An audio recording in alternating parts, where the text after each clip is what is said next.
दिन में 1 बजे मेरे मकान है मेरा जवाहर की नाड़ी पे।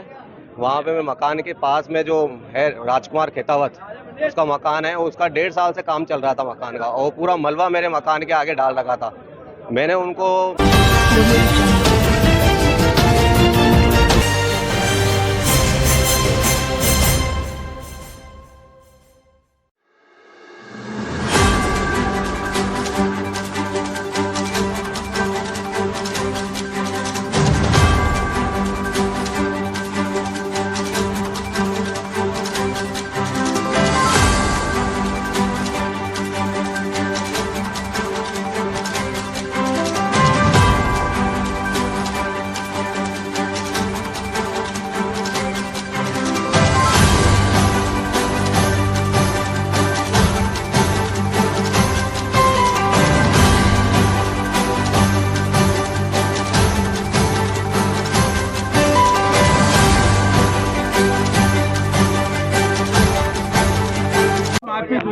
हाँ, मेरे साथ कल कल कल कल 10 तारीख को दिन में 1 बजे मेरे मकान है मेरा जवाहर की नाड़ी पे।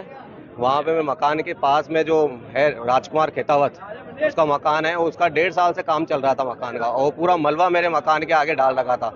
मैंने उनको 6 महीने से उनका काम बंद था। मैंने उनको बोला कि भाई साहब, ये मकान का काम बंद है हो रखा है आपका, ये मलबा हटा दो।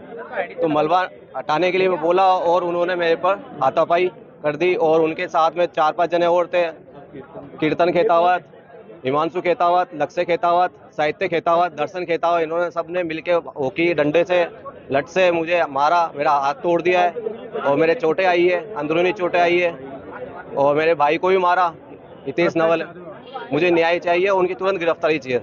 आप बात करिए अपने एसपी साहब। हाँ, एसपी साहब ने आश्वासन दिया है। नाम एडवोकेट नीतीश नवल।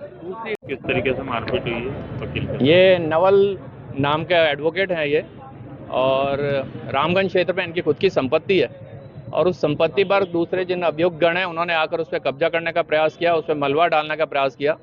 जब इन्होंने रोकने का प्रयास किया, इनके परिवार के, नवलदीप और इनके परिवार के लोगों ने जब रोकने का प्रयास किया, उन अतिक्रमियों को कब्जा करने से रोका, तो उन्होंने आकर इनके साथ लाठी बाटे और डंडे से इनके साथ मारपीट की।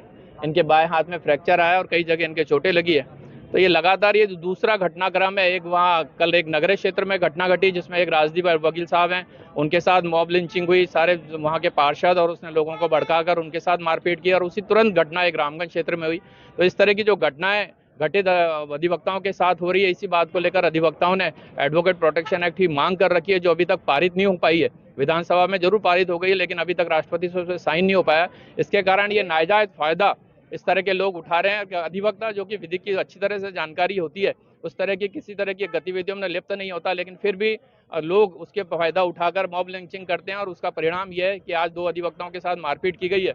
इस बात को लेकर एडिशनल एसपी साहब के साथ हम मिले, और एडिशनल एसपी साहब ने आश्वासन किया है कि जो भी वीडियो उनके पास आएगी और जिन भी अभियुक्त के खिलाफ जो रिपोर्ट नाम दर्ज है, उन्हें 151 बंद करेंगे। और मॉब लिंचिंग की जो धारा नहीं जोड़ी गई है, सिर्फ 323-41 जोड़ी गई है, और मेडिकल होने के बाद जो धारा जोड़ेगी वो भी जोड़ी जाएगी, साथ ही मॉब लिंचिंग की भी धारा जोड़ी जाएगी। और इन्वेस्टिगेशन है जो निष्पक्ष जांच करके उन अभियुक्तों के खिलाफ कार्रवाई कर चालान पेश किया जाएगा। आपका परिचय? एडवोकेट समीर काले, पूर्व सचिव।